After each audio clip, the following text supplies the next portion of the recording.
എല്ലാവർക്കും എൻ്റെ നമസ്കാരം. അയോധ്യയിൽ പ്രതിഷ്ഠാദിനം ജനുവരി 22 നടക്കുമ്പോൾ ഉച്ചയ്ക്ക് 12:20 ശ്രീരാമ ജയരാമ ജയ ജയ രാമ എന്ന രാമമന്ത്രം ജപിച്ചുകൊണ്ടിരിക്കണം എല്ലാവരും. അതുപോലെ വൈകുന്നേരം 5 തിരിയുള്ള വിളക്ക് വീടിൻ്റെ നാനാഭാഗത്തും തെളിയിക്കണം. ഭഗവാന്റെ അനുഗ്രഹം എല്ലാവർക്കും പരിപൂർണമായിട്ടുണ്ടാകട്ടെ എന്ന് പ്രാർത്ഥിക്കുന്നു. ലോകാ സമസ്ത സുഖിനോ ഭവന്തു. നമസ്കാരം. KS ചിത്ര എന്ന ഗായികയോടാണ്. അവർ കഴിഞ്ഞ ദിവസം സോഷ്യൽ മീഡിയയിൽ പങ്കുവച്ച ഒരു വീഡിയോ കാണാനിടയായി. ആ വീഡിയോ കണ്ടതിന് ശേഷം ചില കാര്യങ്ങൾ അവരെ ഓർമ്മപ്പെടുത്തണമെന്ന് തോന്നുകയാണ്.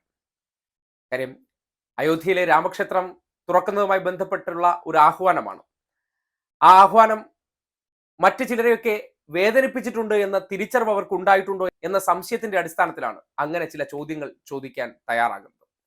ഒരു ഹിന്ദുമത വിശ്വാസിയായിട്ടുള്ള KS ചിത്രയ്ക്ക് ഇങ്ങനെ ഒരു സ്റ്റേറ്റ്മെന്റ് നടത്താൻ അവകാശമില്ലേ എന്നൊരു ചോദ്യമുണ്ട്. സ്വാഭാവികമായ അവകാശമുണ്ട്. അവർക്ക് അതിനുള്ള സ്വാതന്ത്ര്യമില്ലേ എന്ന ചോദ്യമുണ്ട്. സ്വാഭാവികമായിട്ടുണ്ട്. ഒരിക്കലും അത് നിരാകരിക്കുന്നില്ല. പക്ഷേ KS ചിത്ര എന്ന ഗായിക, ആ ഗായിക ഏതെങ്കിലും ഒരു മതവിഭാഗത്തിന്റെ മാത്രം സ്വത്തല്ല, കേരളത്തിന്റെ ഒന്നാകെയുള്ള സ്വത്താണ്. KS ചിത്ര എന്ന കേരളത്തിന്റെ വാനമ്പാടി അവർ കേരളത്തിന്റെ പൊതു സ്വത്തായി മാറിയത് ഈ നാട്ടിലെ എല്ലാ മനസ്സും ഒരുപോലെ അവരെ ഏറ്റെടുത്തതിന്റെ അടിസ്ഥാനത്തിലാണ്. അങ്ങനെയുള്ള ഒരു വ്യക്തിത്വം ഒരു പരാമർശം നടത്തുമ്പോൾ, ഒരു ആഹ്വാനം നടത്തുമ്പോൾ അതുണ്ടാക്കാവുന്ന അനുരണനങ്ങളെ കുറിച്ചൊന്നും ചിന്തിക്കാത്തതിന്റെ ഒരു പിണക്കം അല്ലെങ്കിൽ അതിന്റെ ഒരു പൊരുത്തക്കേട് അത് ചൂണ്ടിക്കാട്ടാനാണ് ആഗ്രഹിക്കുന്നത്. അതായത് കഴിഞ്ഞ ദിവസം അവർ നടത്തിയ ഈ വിഷയവുമായി ബന്ധപ്പെട്ട് സംഘപരിവാറിന്റെ നിർദ്ദേശാനുസരണം ചെയ്ത ഒരു പ്രവർത്തനമാണെന്ന് കൃത്യമായി ബോധ്യപ്പെടുകയാണ്. അങ്ങനെ ചെയ്യാനായിട്ട് അവർ മുതിരുമ്പോൾ, അല്ലെങ്കിൽ അയോധ്യയിലെ രാമക്ഷേത്രത്തിൽ തുറക്കുന്നതുമായി ബന്ധപ്പെട്ട ഒരു കാര്യം ചെയ്യാൻ മുതിരുമ്പോൾ, ആ ഒരു ക്ഷേത്രം ഉയരുന്ന പ്രദേശത്ത് അതൊരു മറ്റൊരു മതവിഭാഗക്കാരെ കൂടി വ്രണപ്പെടുത്തിയ ഒരു മേഖലയിൽ ആണ് എന്നുള്ളൊരു തിരിച്ചറിവില്ലാതെ പ്രതികരിക്കുമ്പോൾ സ്വാഭാവികമായിട്ട് അത് ഈ നാട്ടിലെ കുറേയേറെ പേരെ നിങ്ങളുടെ വാചകങ്ങൾ കേൾക്കുമ്പോൾ വേദനിപ്പിക്കുന്നുണ്ടെന്നുള്ള തിരിച്ചറിവ് ഉണ്ടാകേണ്ടിയിരുന്നു എന്ന് പറയേണ്ടി വരികയാണ്. അത് ചിലയിടങ്ങളിലൊക്കെ ചില വിമർശനങ്ങൾ ഉയർത്തിയിട്ടുണ്ട്. ചിത്രയെപ്പോലൊരു വ്യക്തിക്ക് അങ്ങനെ ഒരു നിലപാടെടുക്കുന്നതിൽ ഈ കാലത്ത് ആർക്കും എതിർക്കാൻ പറ്റില്ല. അത് അവരുടെ പരിപൂർണമായ സ്വാതന്ത്ര്യം തന്നെയാണ്. അതിനെല്ലാം അംഗീകരിച്ചുകൊണ്ട് തന്നെ പറയുകയാണ്.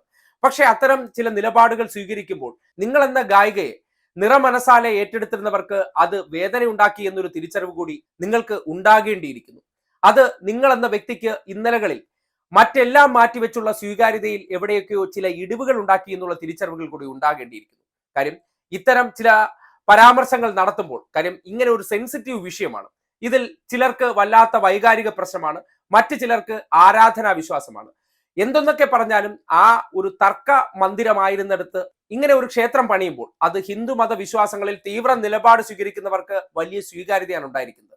അങ്ങനെയുള്ള നിലയ്ക്ക് ആ ഭാഗത്താണ് താൻ നിലകൊള്ളുന്നത് എന്നൊരു തോന്നൽ ഉണ്ടാക്കുന്ന തരത്തിലുള്ള ഒരു നിലപാട് സ്വീകരിക്കുമ്പോൾ അത് ചിത്ര എന്ന കലാകാരിയോട്, ഗായികയോട്, ഇന്നലകളിൽ നിങ്ങളെ പരിപൂർണമായി അംഗീകരിച്ചിരുന്നവരോട്, നിങ്ങളോട് പരിപൂർണമായി യോജിച്ചിരുന്നവരോട് എവിടെയൊക്കെയോ ഒരു വല്ലാത്ത തോതിലുള്ള സങ്കടവും വിഷമവും ഒക്കെ ഉണ്ടാക്കുന്നുണ്ടെന്നുള്ളൊരു തിരിച്ചറിവ് കൂടി ഉണ്ടാകേണ്ടിയിരുന്നു. അല്ലെങ്കിൽ നിങ്ങൾക്ക് ആ ഒരു വിഷയവുമായി ബന്ധപ്പെട്ട് ആർക്കും പരിക്കേൽക്കാത്ത രീതിയിൽ ഒരു പ്രതികരണം നടത്താമായിരുന്നു. ഏകപക്ഷീയമായിട്ടുള്ള പ്രതികരണം നടത്തി പോകുമ്പോൾ അത് കാണുന്നവരിലേക്ക് ഉണ്ടാക്കുന്ന വേദന എത്രത്തോളം ഉണ്ടെന്നുള്ള തിരിച്ചറിവ് കൂടി സ്വയം ഉണ്ടാകേണ്ടത് വ്യക്തിക്ക് അനിവാര്യമാണെന്ന് പറയേണ്ടി വരികയാണ്. കാര്യം ഈ ഒരു വിഷയവുമായി ബന്ധപ്പെട്ട് അതിലൊരു വലിയ രാഷ്ട്രീയമുണ്ട്.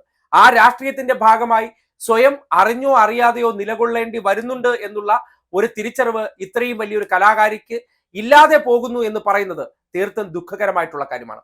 അതുകൊണ്ട് ഈ വിഷയവുമായി ബന്ധപ്പെട്ട ഒരു സംഘപരിവാർ ചാപ്പ കുത്താനൊന്നും തയ്യാറാകുന്നില്ല. പക്ഷേ കണ്ണടച്ച് ഒരു നിർദ്ദേശം കിട്ടിയതിന്റെ അടിസ്ഥാനത്തിൽ ഒരു തീരുമാനം പറയുമ്പോൾ അതിന്റെ 2 വശങ്ങളെക്കുറിച്ച് ചിന്തിക്കാനുള്ള ഉത്തരവാദിത്വം ഉണ്ടായിരുന്നു എന്നുള്ള ഒരു ഓർമ്മപ്പെടുത്തലാണ്. ആ ഓർമ്മപ്പെടുത്തൽ ഇല്ലാതെ പോയതുകൊണ്ട് നിങ്ങളുടെ വാചകങ്ങളാൽ നിങ്ങളെ ഏറെ ഇഷ്ടപ്പെട്ടിരുന്ന, നിങ്ങളെ ഏറെ ആരാധിച്ചിരുന്ന ഒരുപാട് പേർക്ക് നിങ്ങളോട് വല്ലാത്തൊരു വേദനയും അല്ലെങ്കിൽ കെറുവപ്പും ഉണ്ടായിട്ടുണ്ട് എന്നുള്ളൊരു വസ്തുത കൂടി തിരിച്ചറിയണമെന്നുള്ള ഉദ്ദേശത്തോടു കൂടി മാത്രമാണ് ഇത്രയും കാര്യം പറഞ്ഞു വെക്കുന്നത്.